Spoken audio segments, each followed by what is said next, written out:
Clase número 6 de misionología. En la clase anterior estuvimos viendo los métodos que se pueden utilizar para promover las misiones mundiales.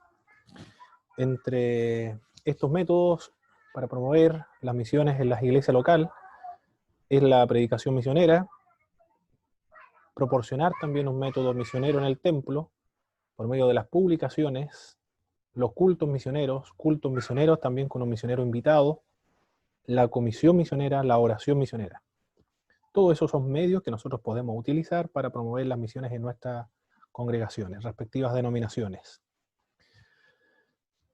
¿Cuál es el medio que nos sirve para poder aportar económicamente, de manera sistemática, y adquirir un compromiso en el tiempo, a largo plazo, de sostener a un misionero en el mundo o a las misiones?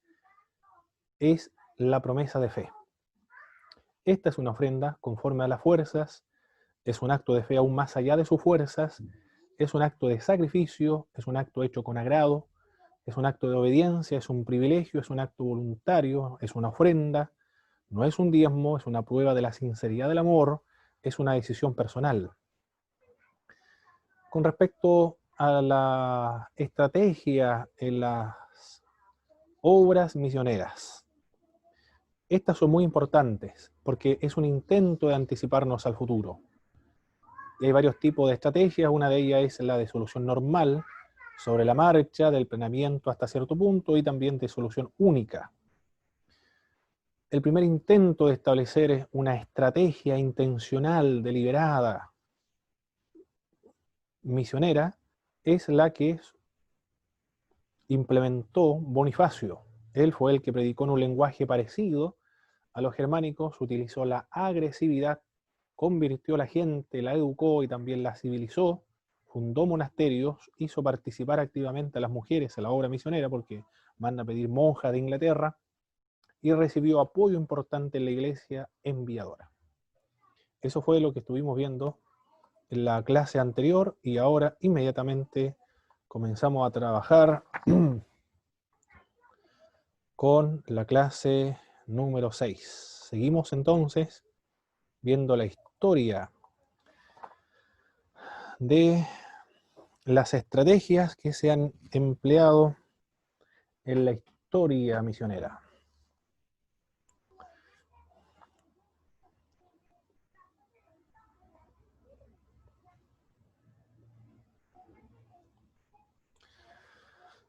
Todos estos apuntes se encuentran en el libro de Jonathan Lewis, de la edición del año 1990, el capítulo 1, tomo 2. Ustedes lo están leyendo también, para realizar sus respectivos informes de lectura. Para graduar en el Instituto Bíblico Pentecostal se debe entregar al final una tesina, que es una monografía entre 3.000 a 6.000 palabras.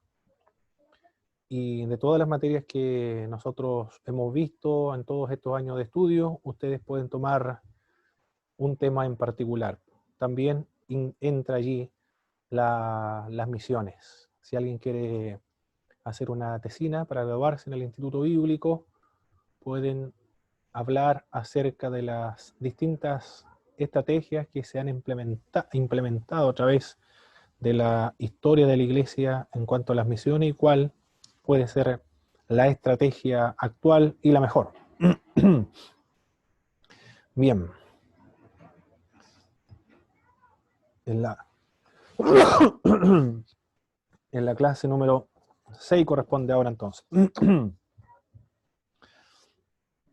Las cruzadas.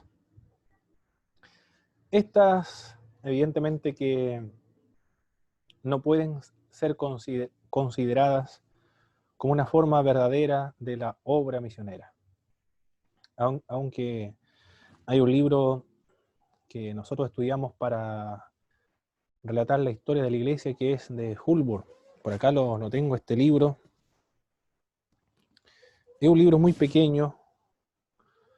Este es el libro que utilizamos nosotros para hablar acerca de la historia del cristianismo, él dice que es la cruzada, refiriéndose a las cruzadas, es la peor interpretación que se ha dado acerca de las misiones, la más terrible o la más trágica. Porque estas hicieron que las misiones a los musulmanes fueran casi imposibles. ¿Por qué razón la Ventana 1040 es el lugar donde se produce la mayor resistencia contra el cristianismo históricamente? Por las experiencias que sembraron los cruzados durante esa época. Los cruzados es un término del cual se debe avergonzar el creyente, el cristiano, porque se trató de conquista, de muerte, de tortura, de asesinatos, de crímenes, de lesa humanidad. Por lo tanto, estos términos deben causar vergüenza para los creyentes, para los cristianos principalmente. Por eso en una oportunidad Billy Graham le recomendaron que en sus cruzadas, o son campañas evangelísticas que él realizaba, tratara de no utilizar el término cruzada, sino otro tipo de términos para referirse a las campañas evangelísticas o las campañas que él desarrollaba, porque el término cruzada era muy agresivo, muy violento.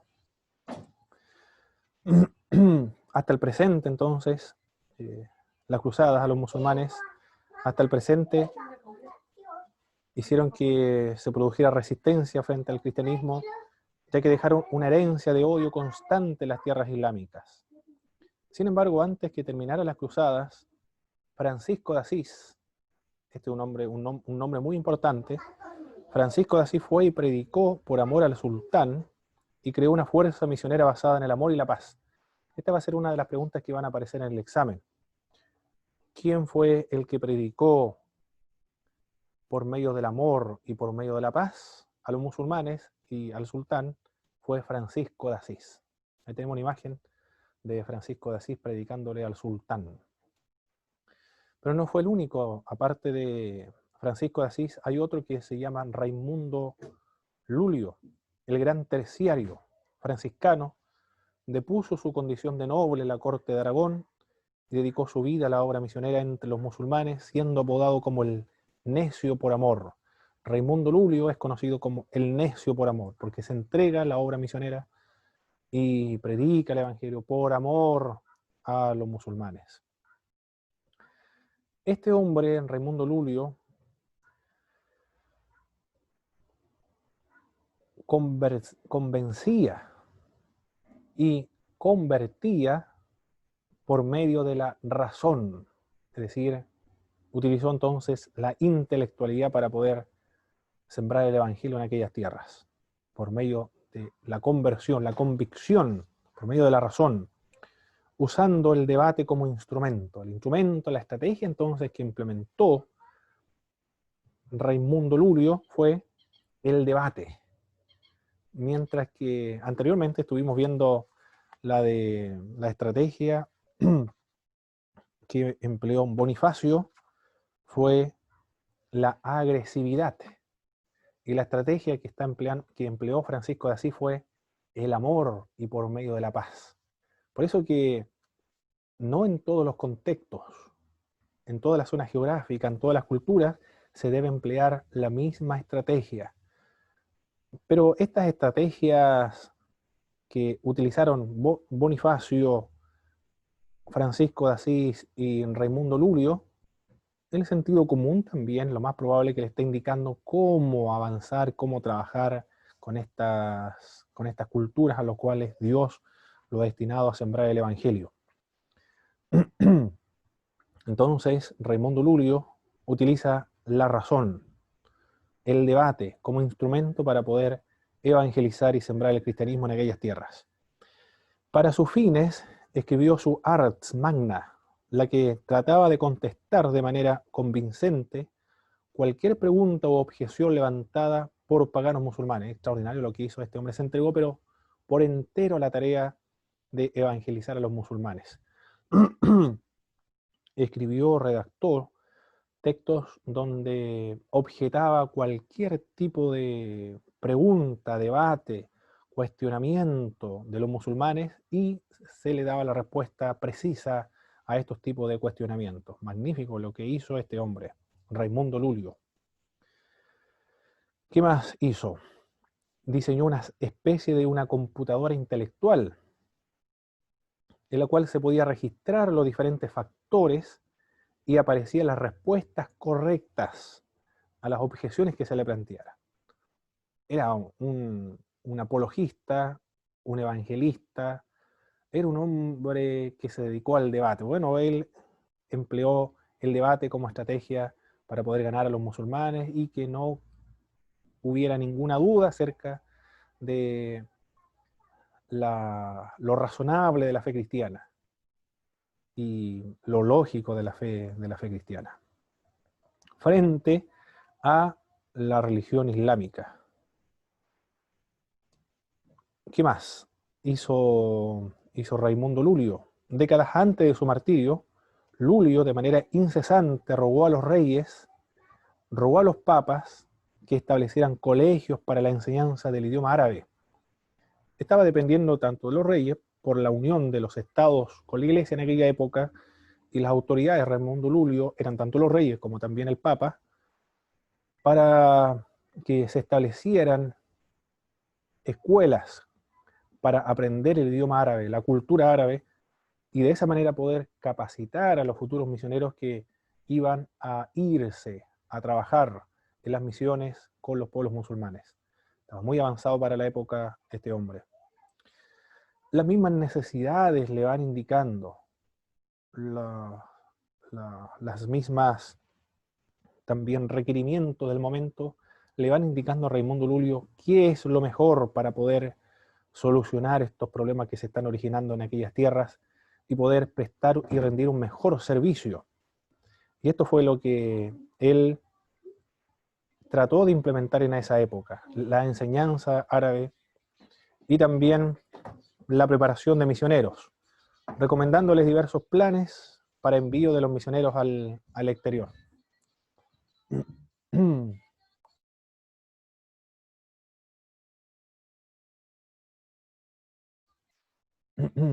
Bien. La expansión colonial, después estamos viendo la época de las cruzadas entonces, y ahora con respecto a la expansión colonial. Ahí tenemos a distintos misioneros entonces.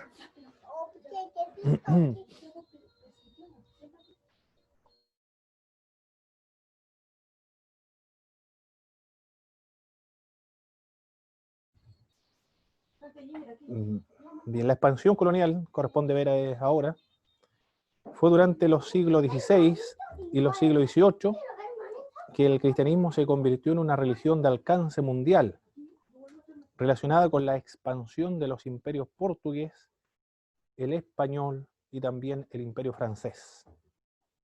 Aquí está relacionada entonces, aquí se mezcla las expansiones coloniales con el cristianismo, por eso que el cristianismo hasta el día de hoy es acusado de ser un tentáculo del Estado para la asimilación cultural de los pueblos conquistados. En lo que sucede en la Araucanía, por ejemplo, al cristianismo, aquí no se hace distinción entre si es católico o evangélico.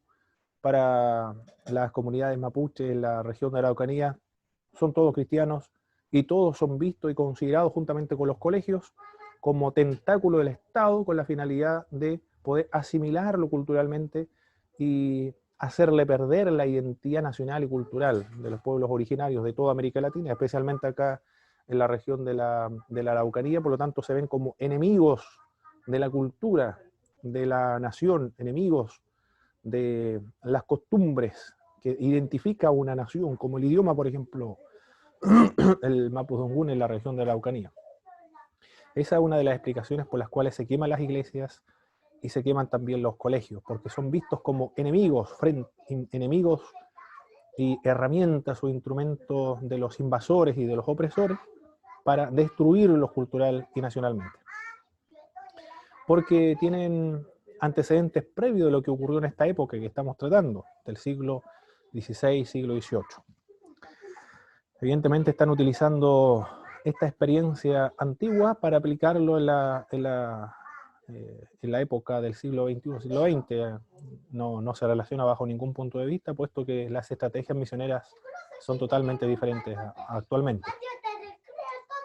Cuando el Papa dividió las tierras no cristianas del mundo, ya conquistadas y por conquistar entre las coronas de España y Portugal, confirió a los reyes la responsabilidad de evangelizar a los pueblos de dichas tierras, de establecer iglesias y también de poder sostenerlas. Por lo tanto, las misiones se convirtieron en una función del gobierno. La tarea entonces de la proclamación del Evangelio, de expandir el reino de Dios, ya no dependía de las iglesias de manera autónoma, sino que ya era responsabilidad y tarea del gobierno. Los portugueses construyeron un imperio comercial y, con excepción de Brasil, poseyeron siempre pequeños territorios bajo su dominio.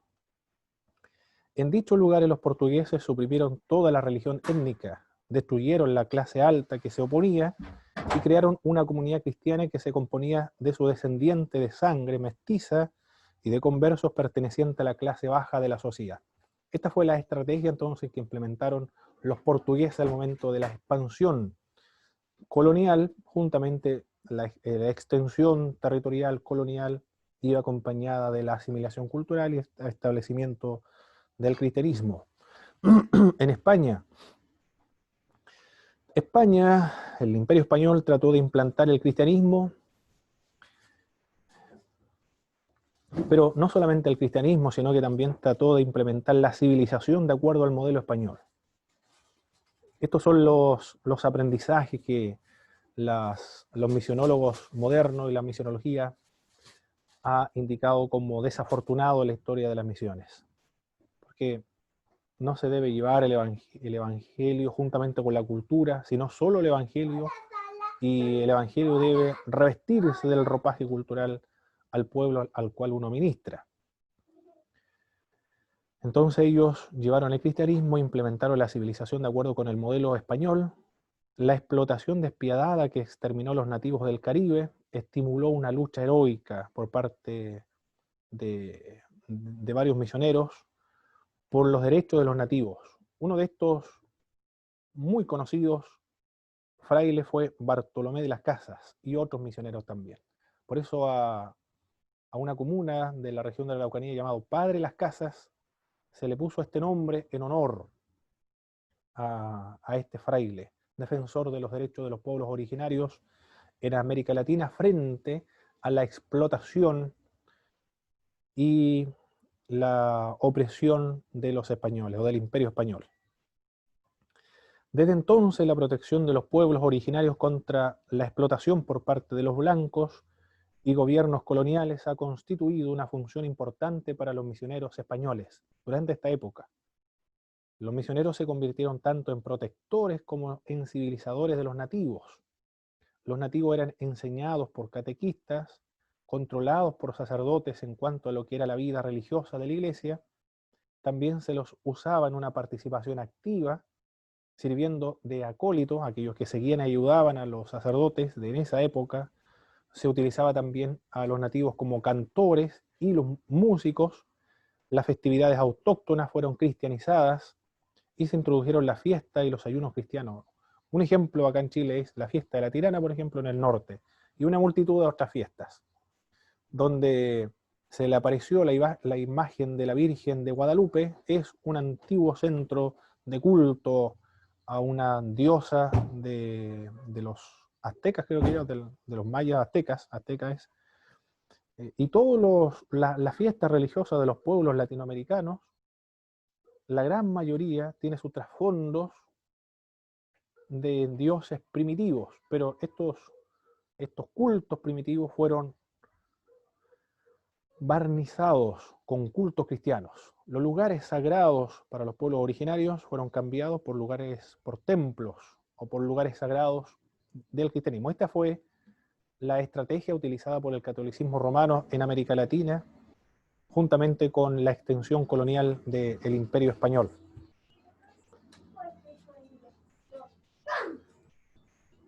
En España, sin embargo, la situación es diferente con la que ocurrió con los protestantes en esta misma época, en el siglo XVI, siglo XVII, en Estados Unidos o en Norteamérica. Porque acá lo que se encontraban bajo el gobierno o el imperio español, el fray Bartolomé de las Casas fue un gran defensor, juntamente con otros también, no recuerdo el nombre ahora, lo vamos a ver en Historia del Cristianismo, que defendieron la causa de los pueblos originarios frente a la destrucción y el aniquilamiento que estaban perpetrando los españoles frente a los pueblos originarios. Se presentaron defensores y también hubo un debate teológico en la Universidad de Salamanca en esa época. El debate consistió si los pueblos originarios, los nativos de América Latina, tenían derechos sobre sus tierras, tenían alma o no tenían alma, eran criaturas de Dios también y dignos de la conversión. En eso consistió el debate. Hubo un debate, por lo menos acá en América Latina, de parte de los católicos romanos. Se debatió en la Universidad de Salamanca acerca del derecho y si eran criaturas de Dios o no eran criaturas de Dios. Por otra parte, en Estados Unidos, Norteamérica, los protestantes que llegaron a aquellas tierras no hicieron ningún debate teológico si estas personas tenían o no almas, si eran criaturas o no de Dios. Ellos simplemente consideraron a los originarios de Norteamérica como personas que no tenían almas y eran como animales salvajes y eran un peligro para la civilización, era un peligro para ellos también, para el establecimiento del cristianismo. Por lo tanto, lo que incurrieron ellos fue en la eliminación, destruirlo como animales, destruir la amenaza. No hubo ningún debate ni tampoco se intentó de convertirlos, sino de destruirlos, de aniquilarlos. Hubieron, sin embargo, como David Brenner, por ejemplo, que trataron de evangelizar, pero el grueso, la gran cantidad de protestantes que llegaron a aquellas tierras, por lo menos los primeros, fueron personas que perpetraron este crimen de lesa humanidad, este genocidio contra los pueblos originarios de Norteamérica. Fueron protestantes, evangélicos, huyendo de las persecuciones allá en Europa. Mientras que por lo menos los españoles católicos acá en América Latina se debatió seriamente, de manera académica, en las universidades de Salamanca, sobre el derecho que tenían los pueblos originarios sobre sus territorios y también si eran o no dignos de salvación y si Cristo murió o no murió por ellos también. Los franceses. La política de los franceses en Canadá era totalmente opuesta a la de los españoles. El método que emplearon los franceses fue diferente. Se estableció una pequeña colonia como base para el comercio y como bastión en contra de los ingleses. Los franceses solamente querían las pieles y algunos productos forestales, no les interesaba establecerse en aquellas tierras. Por lo tanto, interferían lo menos posible en la civilización de los nativos. Fue diferente a cómo ocurrió con los protestantes en Norteamérica y como ocurrió con los españoles acá en el continente latinoamericano. Los misioneros tuvieron que desarrollar una estrategia consonante con esa política también. Acá los misioneros van detrás de las conquistas coloniales, tanto en Portugal, en España, como en Francia.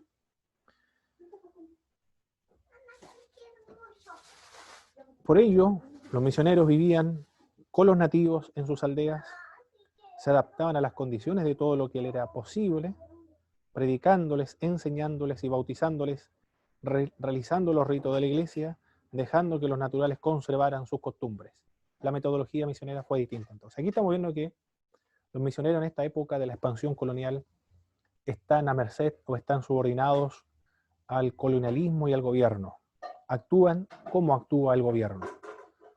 La estrategia de los portugueses, de los misioneros portugueses, está conforme con la estrategia política de su gobierno. En España, del mismo modo, al igual que en Francia. En Indochina francesa, actualmente conocido como Vietnam, la que quedó bajo el dominio francés, se desarrolló una nueva estrategia evangelística radical por parte de Alejandro de Rodas. Ahí tenemos una imagen de Alejandro de Rodas. Esta se hizo necesaria debido a que los misioneros franceses fueron perseguidos y arrojados de la región por periodos prolongados. La evangelización se podía lograr por medio de gentes nativas. De Rodas creó una orden nativa de evangelistas laicos, lo que vivieron bajo el dominio local y ganaron convertidos por miles. Extraordinario el método que empleó Alejandro de Rodas. Son como los precedentes o los principios que se van a establecer en el futuro en las misiones de ir estableciendo iglesias autóctonas, utilizando como misioneros y como evangelistas, organizadores de sus propias congregaciones a los mismos nativos. Por eso que van a convertir por miles a las personas de aquella región, porque son ellos mismos que conocen los códigos culturales los que le están compartiendo el evangelio. No son vistos como personas que vienen de afuera o como una religión occidental. Actualmente el cristianismo es considerado como una religión que viene del occidente. Pero cuando el cristianismo se encarna, entonces mucho más significativo o contextual para los oyentes de esa región. Bien, ahí tenemos entonces a Alejandro de Rodas, un misionero jesuita francés. Ahora vamos a ver las estrategias misioneras del siglo XVII entonces. Los primeros teóricos de la expansión de la fe aparecieron en el siglo XVII. José de Acostas, Bracanti y Tomás de Jesús fueron algunos de ellos. Ahí tenemos algunas imágenes, algunas pinturas que se han retratado acerca de estas personas. Acosta, Brancati y Tomás de Jesús fueron algunos de ellos. Estos escribieron manuales sobre principios y prácticas misioneras, describieron también las cualidades de los misioneros y mencionaron la forma en que se debería trabajar con las personas. Aquí entonces comienza a teorizarse acerca del trabajo de las misiones en el futuro. En el año 1622 se creó en Roma la Sagrada Congregación para la Propagación de la Fe, la cual en adelante dio la dirección central a las misiones católicas romanas, establecidas en colegios e institutos para la preparación de misioneros. Aquí ya comienza más seriamente a realizarse manuales y principios que van a regir las misiones futuras dentro del catolicismo romano, por lo menos. Los protestantes no llevaron a cabo en el siglo XVI las misiones, siglo XVII tampoco, misiones mundiales, y una de las razones es porque ellos consideraban que la Gran Comisión estaba reservada solamente para los apóstoles y ya no corría para los cristianos del siglo XVI y XVII. La otra razón es que estaban muy preocupados de poder sobrevivir frente a la persecución del catolicismo y también de sobrevivir o forjar su dogma o su teología y distinguirse frente a otros movimientos protestantes. Esa es la razón por la cual los protestantes durante esta época no implementaron un trabajo, una obra misionera seria, con fuerza, que va a caracterizar posteriormente o más adelante. Los grandes y valientes innovadores de esta época fueron los jesuitas, quienes viajaron al Oriente a través de los canales portugueses.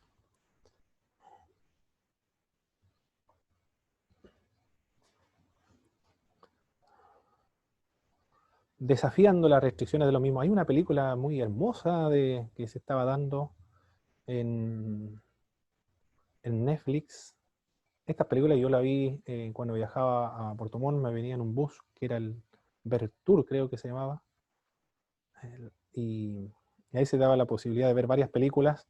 Y en una de ellas estaban estos misioneros del siglo XVII, de los jesuitas, que trabajaban con los japoneses. Y venían de Portugal. El contexto era ese, de lo mismo que estamos tratando ahora, el contexto de esta película era el mismo. Ellos fueron los pioneros de la aculturación. La primera tentativa fue en Japón, donde los misioneros adoptaron las viviendas, las costumbres, las vestimentas, las modas, las etiquetas de los vínculos sociales. Se asimilaron culturalmente entonces. Por lo tanto, los misioneros jesuitas fueron los pioneros en la aculturación, de asimilarse, ellos a la cultura anfitriona, y no que la cultura anfitriona se asimilara a los que venían de afuera. Sin embargo, creo que me estoy quedando sin batería. Voy a poner la batería a mi computador.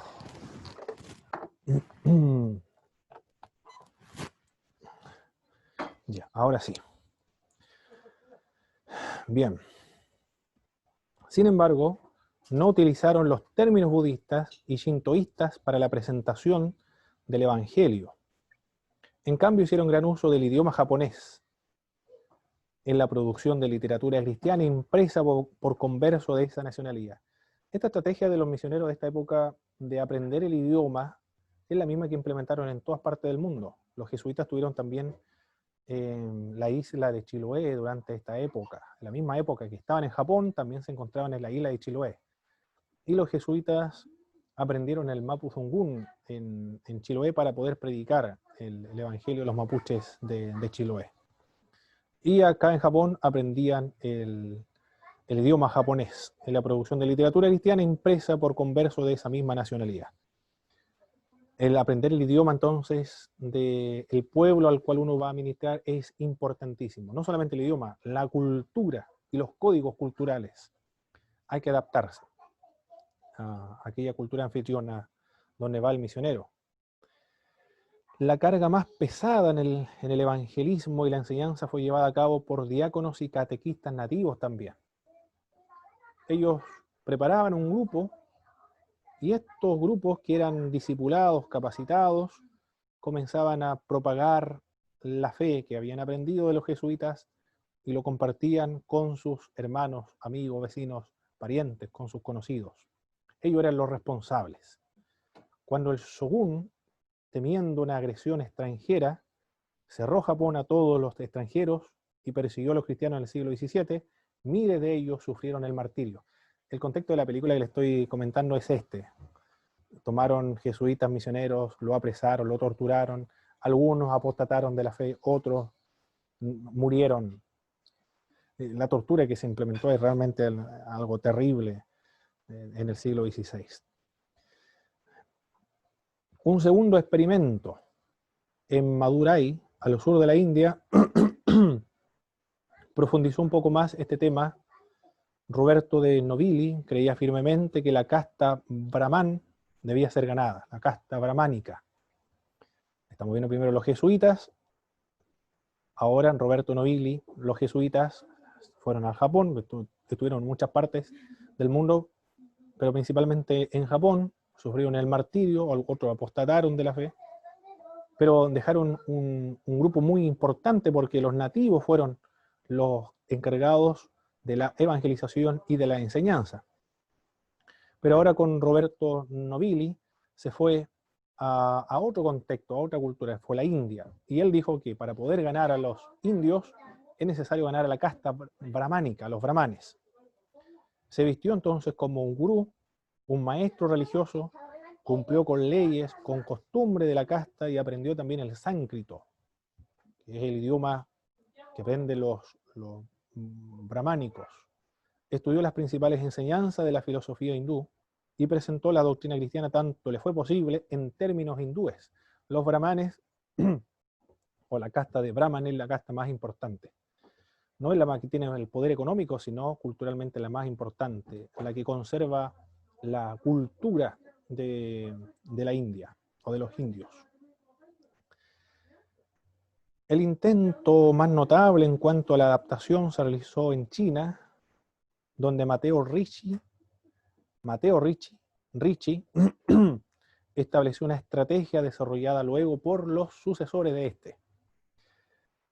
Al igual que en Japón, los misioneros adoptaron el modo de vida de la nación y los fundamentos de la civilización china. Los jesuitas se fueron al Japón, Roberto de Nobili se fueron a la India y Matteo Ricci se fue a China. Iba a emplear el mismo método, es decir, aculturarse, adaptarse a la cultura anfitriona. Pero profundizó mucho más y gradualmente introdujeron los principios y la doctrina cristiana, pero a través de los conceptos confucianos. permitían que los nuevos convertidos se involucraran en los ritos tradicionales y también en los ritos del Estado, considerándolos más bien como de carácter cívico y social en vez de carácter religioso. Matteo Ricci realmente es una persona que podría ser considerada actualmente como demasiado osado al implementar este tipo de estrategia misionera. ¿Qué es lo que va a hacer Matteo Ricci? Aquí hay esto amerita un ensayo, un trabajo monográfico, hermano, un trabajo de tesis. Matteo Ricci. ¿Es legítimo? ¿No es violar los principios de la Biblia? ¿No es una práctica de idolatría el permitirle a los conversos cristianos que participaran en los actos y los ritos tradicionales del Estado, desacralizándolos y revistiéndolos y dándole un significado netamente cívico y social, en vez de darle un significado religioso? Aquí estamos pisando la línea muy delgada, pero amerita esto un trabajo de investigación. Y algo muy pertinente para nosotros, por ejemplo, los cristianos que viven en la región de la Araucanía, algunos todavía participan en los guillatunes. Matteo Ricci se los permitiría. Claro que primero estarían muy bien instruidos en la fe cristiana, para no entrar en problemas espirituales, con una buena instrucción espiritual. Y podrían participar en los guillatunes, pero como un acto social y cívico simplemente, pero no revestido de un significado religioso. Eso es lo que haría Matteo Ricci actualmente, si estaría vivo. Los misioneros ganaron una reputación como matemáticos, como astrónomos, como cartógrafos y como maestros de diferentes ciencias, introduciendo así las enseñanzas occidentales entre los chinos, haciendo amistad con personas de mucha influencia y buscando también la oportunidad de presentar la fe. Aquí tenemos entonces diferentes estrategias, una más osada que las otras. Los jesuitas aprendiendo aprendiendo el idioma, aculturándose o enculturizándose en la cultura anfitriona, y en la India con Roberto de Nobili tratando de ganar la casta de los brahmanes para poder ganar finalmente a todos los indios porque era la casta principal. Y finalmente Matteo Ricci ya comienza a presentar el evangelio, el cristianismo, pero en conceptos confucianos. Es un trabajo ya intelectual, pero con este trabajo yo creo que se puede ganar solamente a los más intelectuales, los más académicos, a la gente común y corriente sería muy difícil porque requiere un tiempo de capacitación, un tiempo de adoctrinamiento, de profundización de la fe. Pero es compleja la tarea que llevó a cabo Matteo Ricci. Bien, estamos viendo entonces las estrategias de esta época, estrategias misioneras. Ahora vamos a ver la de los puritanos. Ahí tenemos una imagen de David Brenner, que está trabajando con los Pieles Rojas, los nativos de Estados Unidos. La estrategia entonces que implementaron los norteamericanos, los puritanos, los que venían de Europa y se establecieron en Norteamérica, la participación de los protestantes en las misiones mundiales comenzó en los albores del siglo XVII, simultáneamente con la obra evangelizadora de los capellanes de la Compañía Holandesa de las Indias Orientales y las misiones de Nueva Inglaterra a los nativos norteamericanos. Las misiones eran una función comercial, pero muchos de sus capellanes eran misioneros genuinos. Aquí, como ocurrió juntamente con los españoles, portugueses y franceses, los puritanos no eran diferentes en cuanto a cómo realizar las obras misioneras con los otros pueblos o con las otras culturas. Aquí, tanto católicos como protestantes, las misiones se van a llevar a efectos patrocinados, apoyados o estrechamente relacionados con la expansión colonial. Fue la misión de los puritanos a los Pieles Rojas la que proporcionó los modelos y la inspiración necesaria a las misiones recientes dentro de los protestantes.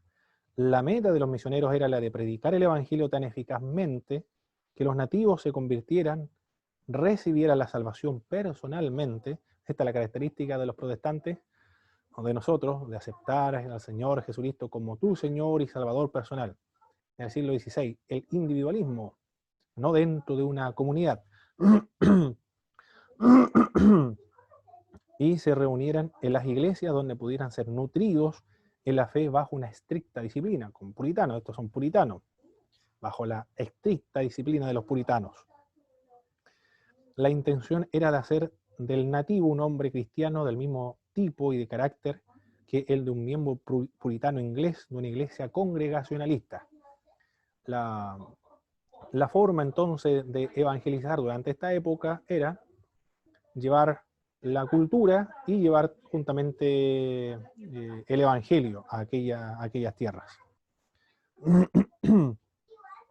Era establecer una iglesia de trasplante. Es transformar a los pueblos originarios del continente norteamericano, transformarlos con las mismas características culturales de los ingleses. Esto involucraba que el nativo fuese civilizado según el modelo británico.